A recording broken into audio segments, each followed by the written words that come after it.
Cette semaine, c'était l'Edison Duel League, où plus de 70 joueurs de toute la France se sont rassemblés à Epita, à Paris, pour un des plus grands tournois d'Edison. J'ai les decklists du top 8. Au niveau de la méta, nous avions une grande majorité d'oiseaux, avec Vayu qui prend 14 spots, Blackwing qui en prend 9, et donc un total de 23 monstres deck oiseaux ténèbres, et suivi ensuite par les grenouilles qui ont donc 5 decks monarques. Un peu plus loin, il y a 3 héros frog, et ensuite et pour le reste, des Seigneurs Lumière, Machina, Gladiator, Beast. Commençons tout de suite avec la deck list de Valentin Migdal, qui a fait top 8 avec cette decklist de Vayu Nitro. Une decklist de Vayu Nitro un peu moins Nitro, un peu moins turbo. Il a retiré les Draw Trap, il a retiré les Legacy de Yatagarazu, les cartes pièges qui vous font piocher, pour ajouter des défenses un peu plus standards. Donc Trap sans fond, des prisons qui sont présentes dès le main, et aussi Chaos, qui permet notamment de se débarrasser de Stardust, qui est un blind spot dans la stratégie Nitro si l'adversaire sait que sait que vous n'avez pas de quoi bannir les monstres.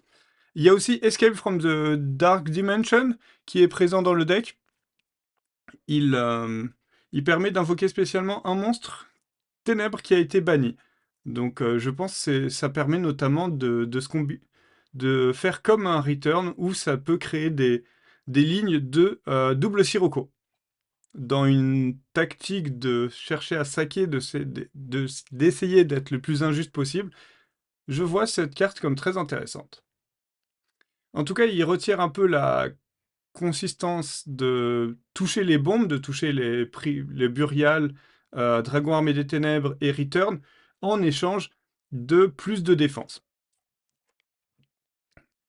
Félicitations à lui pour cette 8e place. Ensuite, Axel Banal qui fait top 8 avec un deck Seigneur Lumière Twilight version Vayu. Donc, on part de la version Twilight avec un deck très intéressant parce qu'il n'y avait pas de Rico dans la decklist, ce qui est étonnant. Par contre, Layla est la seule Seigneur Lumière présente en 3 exemplaires.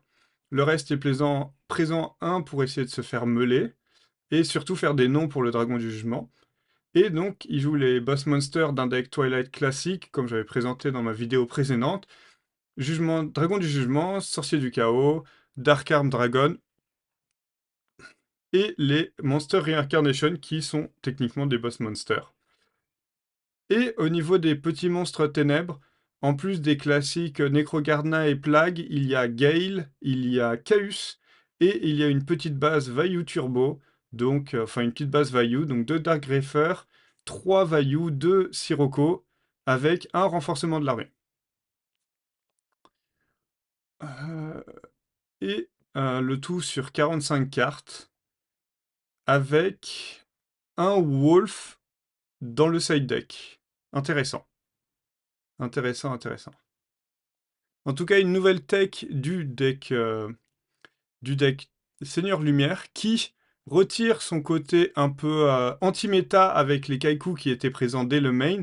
Il le retire pour un deck qui est un peu plus constant. Il donnera toujours la même. Il donnera toujours les. Vous saurez à peu près ce qu'il donnera. La stratégie sera la même. Vous tomberez pas contre des decks contre lesquels Kaiku c'est un Vanilla 1800 points d'attaque.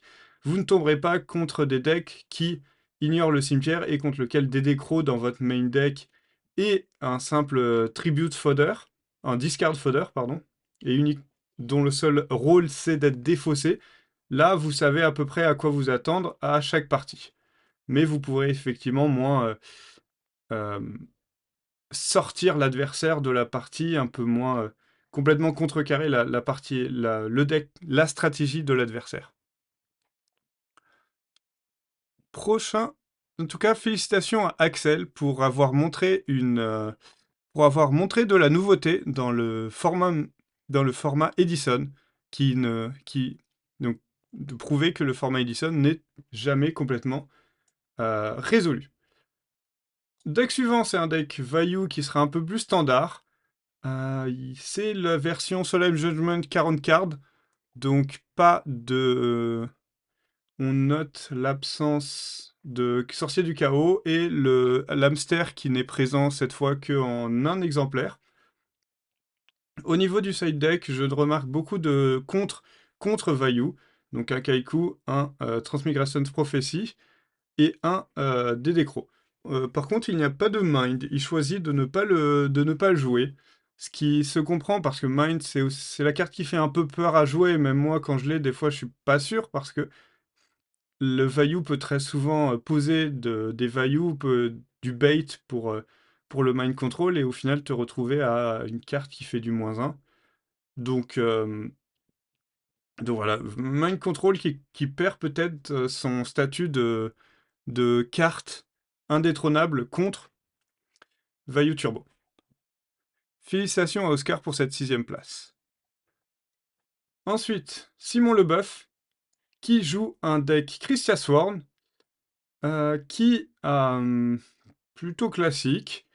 Les boss monsters sont Dragon du Jugement, Hardcore Christia, 3 Beckoning Light, donc ça fait un total de 7 boss monsters.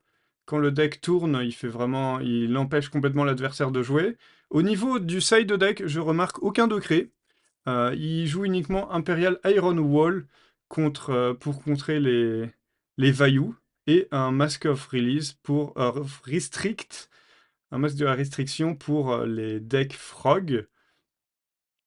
On remarque des petites synchros très sympas là, les synchros Parchaff et l'ancien Sacred Dragon, je crois. Les synchros spécialement light qui ne peuvent être joués qu'ici.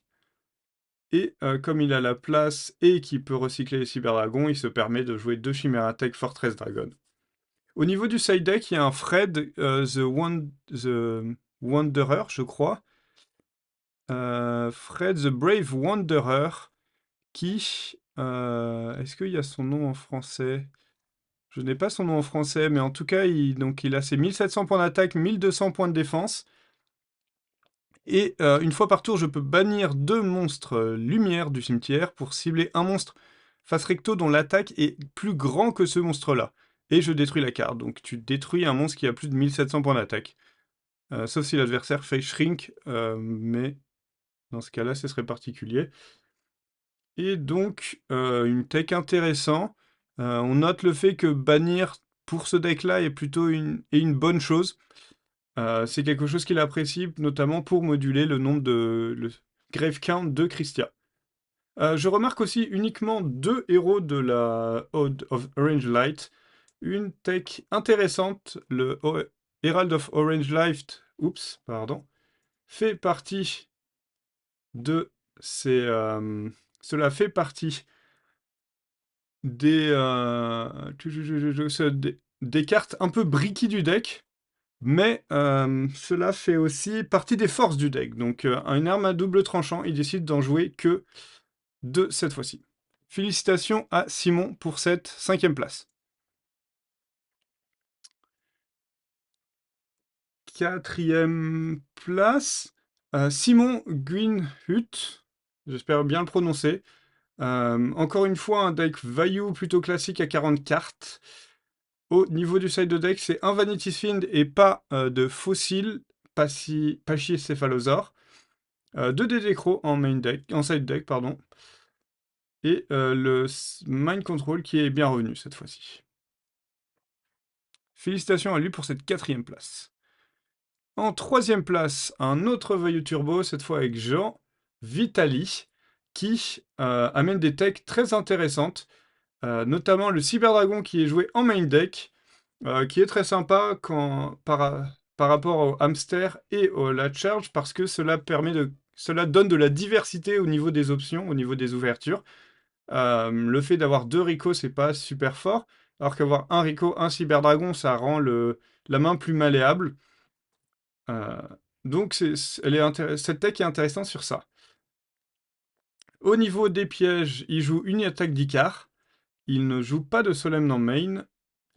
Et le Solemn est présent dans le side avec le second hamster. Hamster Side, qui est une tech qui avait décollé il y a quelques années, notamment lorsque on était en pleine question de deux hamsters ou un hamster, un charge, et il y avait un joueur qui avait dit bah, je vais mettre. Qu'est-ce qu'il avait ouvert? Il avait fait un hamster, un charge dans le main et le second hamster dans le side deck pour remplacer le charge. Donc voilà, c'est quelque chose qui se défend. Ensuite, à la deuxième place, Jules Monin, qui a joué un deck Jinzo OTK avec une base de grind sur Machina, donc HR, Hamster Rico, Chaos, uniquement deux Fortress ici, et une Force. Au niveau de la trap line-up, il fait du minimal avec Treacherous Trap Hall, parce qu'il n'a pas la place de plus de pièges. Par contre, il décide de sider plus de pièges euh, contre les match-up qui en auront besoin. Le Doom Calibur Knight qui est réservé dans le sideboard, probablement parce qu'il se dit que dans les match-up où c'est pas bon, c'est vraiment trop mauvais, il préfère le garder uniquement dans le sideboard. C'est le genre de réflexion qui justifie le Solemn dans le charge, par exemple, dans les Vayu Turbo, c'est de se dire, bon, bah, la carte, elle est très sympa, contre beaucoup de match-up, mais contre des match-up où j'ai vraiment pas envie de la voir, bah, je vais plutôt la garder dans le side. Et certes, ça te prend des side slots pour des cartes qui pourraient tout à fait être jouées en main, mais, les match-up dans lesquels on veut les éviter sont vraiment trop pénibles. Euh, pour, pour, euh, pour approfondir ça, en gros, le Doomcal est rarement le genre de carte qui va annihiler un deck adverse. C'est une carte. C'est pas comme des Shadow Imprisoning Mirror. Donc on peut se demander bah, pourquoi ne pas mettre une carte qui soit plus conçue pour être side-in que Doomcal qui est plus générique, plus touche à tout. Mais la logique c'est de se dire bah en fait j'ai vraiment pas envie d'affronter tel deck avec cette carte dans ma liste, donc je vais plutôt la réserver au side pour la rentrer uniquement quand j'ai envie de la voir. Félicitations à Jules pour cette seconde place. Et le gagnant, et si vous avez envie de voir la partie de la finale, je vous mettrai le lien vers le stream qui a été casté en qualité avec le Baron Sacronique. Et donc, le grand gagnant est Lucas Bosch avec un deck Vayu. Deck Vayu avec Seven Tools of the Bandit dans le main, 2 Draw Trap, Gores, pas de TT. Si, pardon, il y a un torrential. Sur quoi est-ce que le joueur va... Quelles cartes sont été coupées? En tout cas, il n'y a qu'un seul Vayu. Hmm, En tout cas, pas d'oppression main, je dirais. Et globalement, c'est un bon mélange de tout ce qui est bon et de tout ce qui est apprécié. Dans la méta actuelle, les deux oppressions qui sont dans le main, un seul DDV qui est présent dans le side, la fissure pour la lumière sacrée, qui peut vraiment blesser les Blackwing, plus que cela ne blesse les autres decks oiseaux. Et un Trooper aussi, qui est une tech que j'ai déjà vu quelques fois, qui est très intéressant. Voilà, félicitations à Lucas pour sa victoire. Et, et pour rappel, les prochains tournois à venir, il y aura des petits side events Edison au championnat de France organisé par Konami, mais surtout la date à retenir, RBET Paris en juillet. Le lien est dans la description. Il y a déjà 200 joueurs sur les 350 qui ont pris leur place. Donc prenez la vôtre, ce sera un événement à ne pas manquer. Et je vous souhaite un bon week-end et à la prochaine vidéo.